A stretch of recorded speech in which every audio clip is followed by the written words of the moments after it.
Greetings, Panthers. Dr. Augustine again. It is time to do one more thing in chapter 1.7. This is a action-packed section. We're going to talk about the difference between precision and accuracy. And we're also going to talk how this relates to significant figures. There's a reason why it's in the same section as the significant figure section. So first we're going to define precision and accuracy. Then we're going to say how they are related to significant figures. And then when you have a measurement and the error bars associated with that measurement, how that's related to precision and accuracy.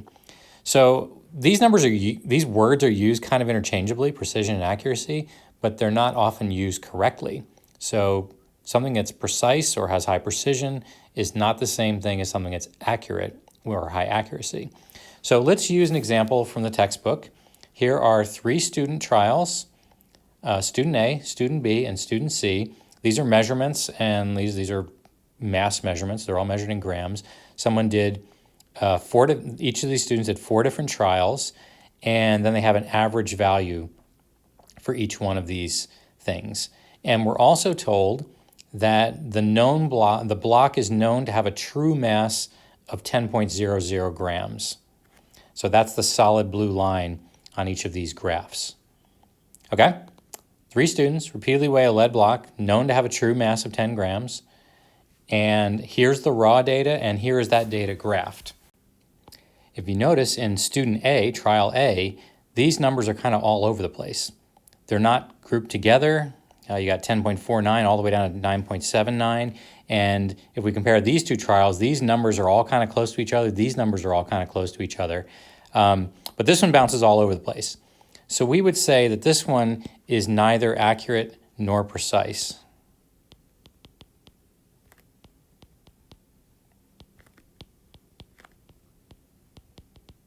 I haven't really defined what they are, so accurate means how close are you to the known value?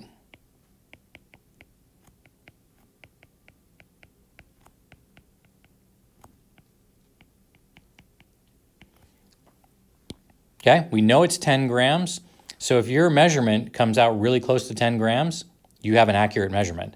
So for example, this one right here, 10.01 is the average. That is an accurate measurement. This one is not very accurate. It's not close to 10. This one's actually a little bit closer. This one's all over the place. But these are all basically the same number. So we would say that these are precise, but not accurate.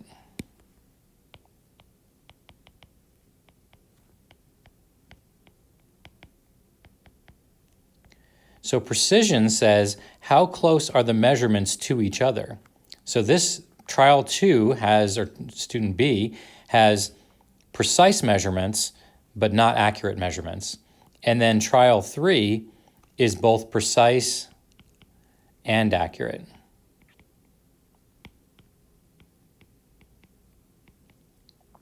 You can see that in that the number is very close to the actual number. That's the accuracy part. And the precision is the fact that they all sort of hit the same spot. They're all measuring basically the same number. So let's use a similar analogy for something like playing basketball. Okay, I'm going to sketch out, here's our basketball goal. Here's the rim here, nets here. All right, and you're taking free throws. And your first free throw goes up, hits the front of the rim. Your second free throw goes up, hits basically the same spot on the front of the rim. Your third free throw goes up, hits the same spot on the rim. Fourth free throw goes up, hit just a little bit over, but it's still on the front of the rim. So what would we say about your free throw shooting at this point?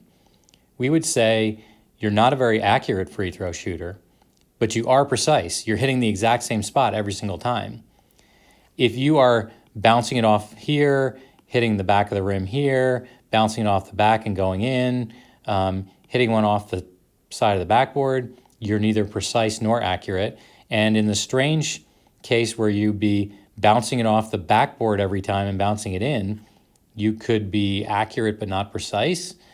And of course, if you're throwing a swish in every single time, you're both precise and accurate. Okay?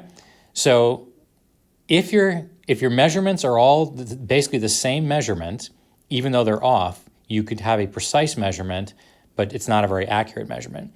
Now, you might be asking yourself, well, how could that possibly happen? I mean, how could you have a measurement that was precise? You're basically measuring the same thing every single time, but it's not accurate. Well, something could be wrong with the instrument, right? You might have an instrument that's not calibrated correctly, so you're getting really consistent measurements. It just hasn't been calibrated correctly, and therefore you're not getting exactly the correct measurements. Okay, so that's the definition. That's the difference between precision and accuracy. So how do these things relate to significant figures? Okay, so let me just rewrite this table here. So we got student A, student B, and student C. And I'm just going to write the average down. I'm not going to write each of the individual trials. 10.13, 9.79, and 10.01. These are all grams, by the way. So we know that the actual value is 10.00. That's the actual value. There's a measurement we can do. So this is the average that we found. There's another measurement we can look at called the standard deviation. And I'll tell you what the standard deviation is here in a second. But if we calculate the standard deviation, this one is 0.33. This one is 0.03. And this one is 0.03. All right, so immediately we see that this standard deviation is telling us something that we already knew from the data. And what it's telling us is that this is bigger than these, and this bigger is a reflection of how far apart these numbers are to each other. I'm going to give you a little more tangible example here in a second, but I just want you to recognize this thing called the standard deviation tells us something about when we make multiple measurements, how far apart they are from one another.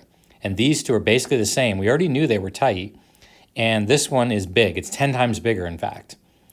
So when you see a number written like this, 10.13 plus or minus something, that plus or minus is usually the standard deviation. That's telling us the error associated with this measurement. So this is like 0.3 grams. So in other words, that decimal place is where the error is, the tenths place. These other numbers you could write as 9.79 plus or minus 0.03 grams. And this one we could say 10.01 plus or minus 0.03 grams. All right, and do you see that by writing it this way, even if it was at the maximum difference, the 0.03, this would still not get to 10, which is telling us what we already knew here, that this is quite a bit less than the actual value. It's not accurate. So if we know the actual value is 10, we can say, well, this one's very precise because actually this number here, the standard deviation, is actually a measurement of the precision. The standard deviation is a measurement of the precision. We know that these two measurements are 10 times more precise than student A's measurement. All right, and then the accuracy is how close you are to the known value. In this case, this one's highly accurate, this one is not accurate. Okay, so one more quick comment about this standard deviation business. So I'm sure you've all heard of a bell curve. And it would look something like this.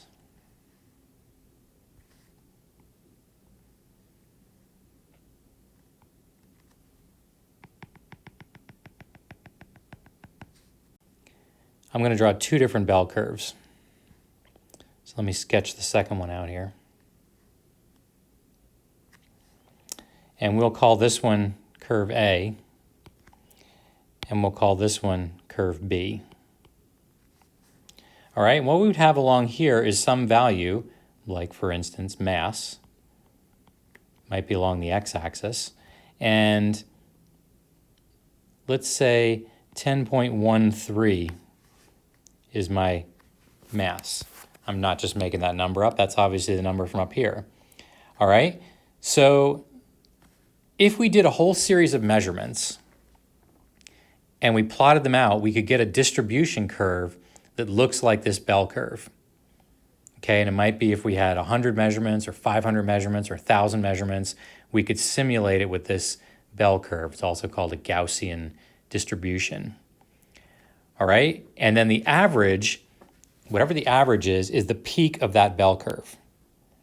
So where the peak is, that's our average value. So we already knew about this term called average, that 10.13, that's actually the peak of the bell curve. And then this number right here, the standard deviation, is actually a measure of how wide is the bell curve. And typically it's measured from halfway down the bell curve. So that plus or minus is halfway down the curve. That's where that 0.033 is. So curve A, just by looking at the picture without knowing any numbers, we would say that curve A is more precise than curve B. How do we know that? Because this curve is narrower. It's a sharper curve, which means this precision number is actually a reflection of how wide this curve is. This would be a much more precise measurement because the distribution is much smaller in curve A than it is in curve B. All right, I don't have these drawn on the same axes because I'd have to have one down here at 9.79, another one at 10.01. But my point is this plus minus number is a measurement of the precision, tells you how far apart the measurements are. And if we were to have a bell curve, it would tell us how fat that bell curve is. The bigger this number, the fatter the bell curve. The smaller the number, the tighter the bell curve, and that means it's more precise.